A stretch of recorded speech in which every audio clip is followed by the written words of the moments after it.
Dean, a great initiative from the ETU to get this project up and running. Yeah, and we see renewable energy training as a really, really important skill for electricians.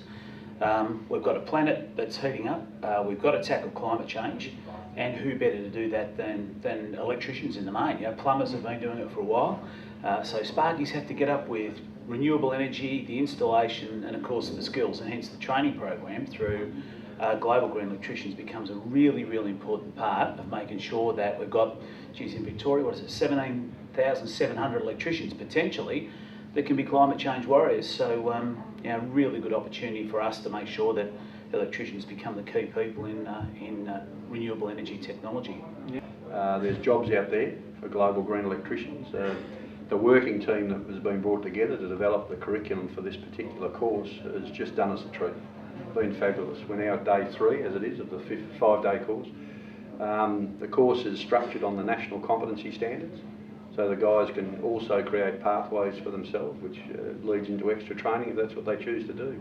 But jobs is the big ticket item for those 17,700 odd members of the ETU. Yeah. We have an incredible target to meet, which is, I think, in the order of 6,000. 6,000 in 3 odd years. In 3 years. It's ambitious. It's ambitious, but I think we can make it. I think we can do it. And importantly, it's necessary. Ah, absolutely.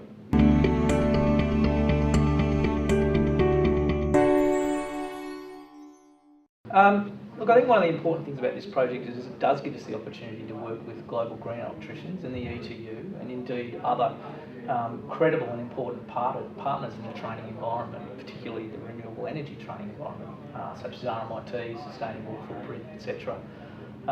One of the important aspects and exciting aspects of this project from Homeslend's perspective is the opportunity to work collaboratively with such organisations to develop training that's going to have a real edge to it, that's going to be industry focused, create jobs and opportunities for the consumer, but also the electrician, and it's basically going to extend the skill set of the electrician to be able to deliver technologies and embrace those technologies for the future, such as renewable energy.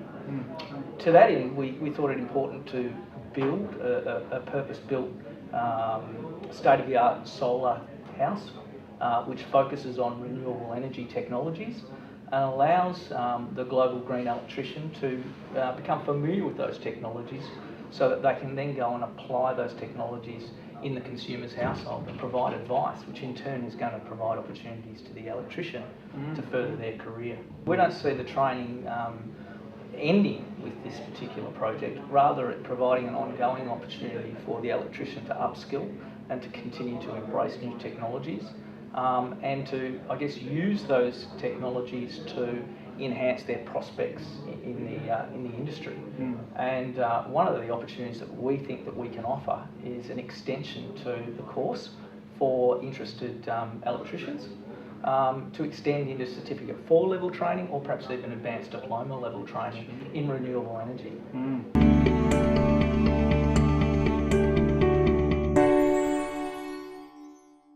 But of course RMIT have had a huge involvement with the ETU and delivering the training to our members over a long period of time, and maybe Tony, you could just elaborate on some of the courses that you've been involved in for the ETU. Thanks, Ian. Yes, RMIT's been involved for over 10 years.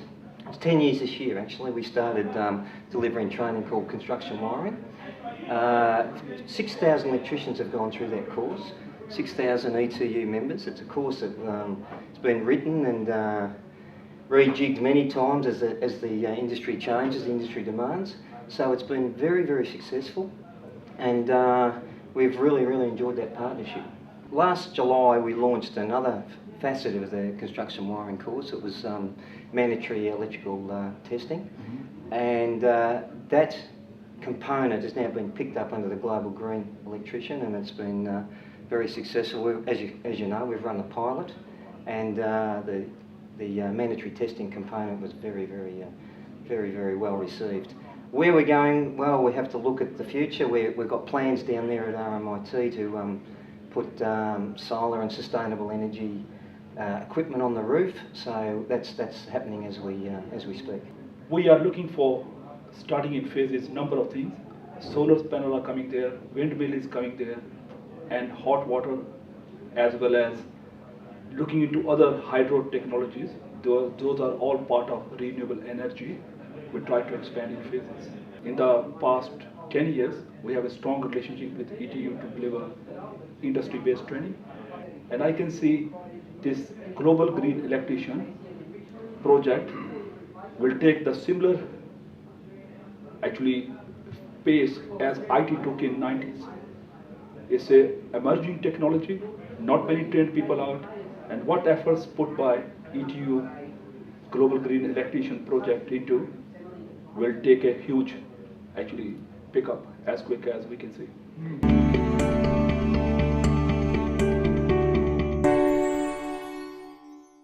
Started Sustainable Footprint about 18 months ago, and the organisation was established primarily to do energy audits. So we do energy, water, transport, gas, electricity audits, and some of the clients that we've done our work for include the MCG, the County Court, Magistrates Courts around Victoria, and we're getting obviously greater interest in our business as the sustainability field grows, and very pleased to work with the ETU in this project. Yeah. Well, it's about getting the message out there in the marketplace. It's about being able to engage with clients at different levels. You know, you've got your base of clients and we've got ours, and I can see that there's obvious room for a collaborative effort there. Yeah. I think even going further than that, you could say that there's a lot of requirements in terms of reporting on carbon emissions and other such sustainability advice, and that's where we can provide assistance to that. But the core action of actually getting carbon abatement and carbon reduction really requires electricians and other tradespeople to take it upon themselves to get a good, solid understanding of the effects of their advice that they're giving to their own clients, and develop ways in which to sort of ingrain that within the way in which they do business. And I think this program is really good for that. I think a lot of clients are currently looking for not only sustainable advice, but sustainable tradespeople and professional people to provide that advice that are sort of reputable and have the skills required to be able to not only give advice about their particular trade, but also additional advice about building envelope considerations for their building and other sort of retrofit devices that might not necessarily be included within a particular individual trade. We've been working with a lot of associations that are very eager to not only get their sort of baseline carbon footprint, but very quickly act on the reduction and abatement, and that's where I think targeted retrofit programs with the latest technologies, such as LED lighting, for instance, and also even just de-lamping in a lot of cases, as well as sort of building centred C-bus systems and other electrical controls can really assist in getting the action done as soon as the client is hot for sustainable change. Yeah, excellent.